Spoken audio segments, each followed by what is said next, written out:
মুসলিমদেরকে মারার জন্য ভারতে নতুন নতুন পায়তারা চলতেছে। এখন আমাদের এই ভাইরা তো বদ্ধ একটা জায়গায়। আপনারাই বলেন তারা কি করবে এখন? তারা মিশন নিছে, রাষ্ট্রীয়ভাবে মিশন নিছে মুসলিম নিধনের।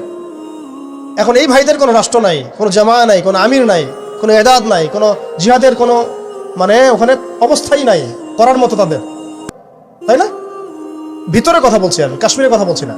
তাহলে এই ভাইরা এখন কি করবে? এই যে অবস্থা, এই অবস্থা কি মনে করছেন আমাদেরকে প্রভাবিত করবে না?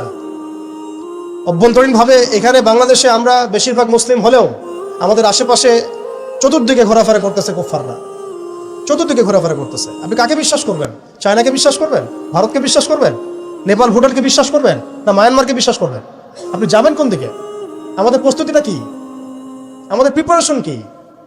রাষ্ট্র কি প্রিপারেশন নিচ্ছে? আমার কথা হচ্ছে রাষ্ট্র নাকি যুদ্ধ করে? সবাই বলেন একটা কথা না, রাষ্ট্রের অধীনে যুদ্ধ। তো রাষ্ট্র কি প্রিপারেশন নিচ্ছে? রাষ্ট্রের সেই ফিকির আছে কিনা? রাষ্ট্রের তো এই ফিকিরটুকু নাই যে রাষ্ট্রের মধ্যে ইসলামিক আইনগুলো বাস্তবায়িত হোক। এইটুকু ফিকির নাই তো আপনাদের। যারা ইলেকশন নির্বাচন গণতন্ত্র এগুলো করতেছেন, কার ফিকির আছে? আল্লাহর কসম করে বুকে হাত দিয়ে বলেন তো কার ফিকির আছে ক্ষমতায় গিয়ে আপনি আল্লাহর আইন বাস্তবায়ন করবেন? ইসলামপন্থী ভাইদের কথা বাদ দিচ্ছি, ইসলামপন্থী ভাইদের কথা বাদ দিলাম, আমি সেকুলারদের কথা বলছি, ডেমোক্রেটিকদের কথা বলছি। কারণ রাষ্ট্র চলে আসছে এইভাবেই। আর যারা ফিকির করছেন ইসলাম নিয়ে আমি যাব, ওখানে গিয়ে এটা করবো, এটা আপনি ডেমোক্রেটিক সিস্টেমে করতে পারবেন না। আপনাকে সিস্টেমটা সরাই ফেলতে হবে।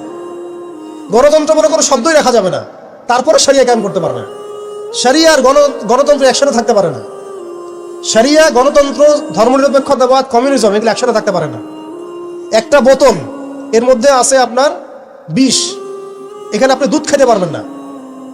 একটা বোতল, এখানে আছে বিষ, আপনি এটাকে 1000 বার ধুইতে হবে, ধোয়ার পরে আপনি দুধ ঢালতে পারবেন, খাবার রিস্ক নিতে পারবেন, তাও খাবেন কিনা সন্দেহ আছে। আর এগুলো তো হচ্ছে মারাত্মক শিরকের বিষ।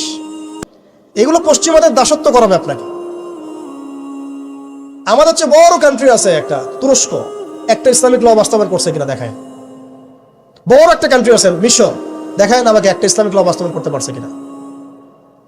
তিউনিসিয়া পারছে কিনা, আজারবাইজান পারছে কিনা, মরক্কো পারছে কিনা, ইথিওপিয়া পারছে কিনা? আপনারা বলেন পারছে কি? ইয়েমেন পারছে কিনা, জর্ডান পারছে কিনা, লেবানন পারছে কিনা?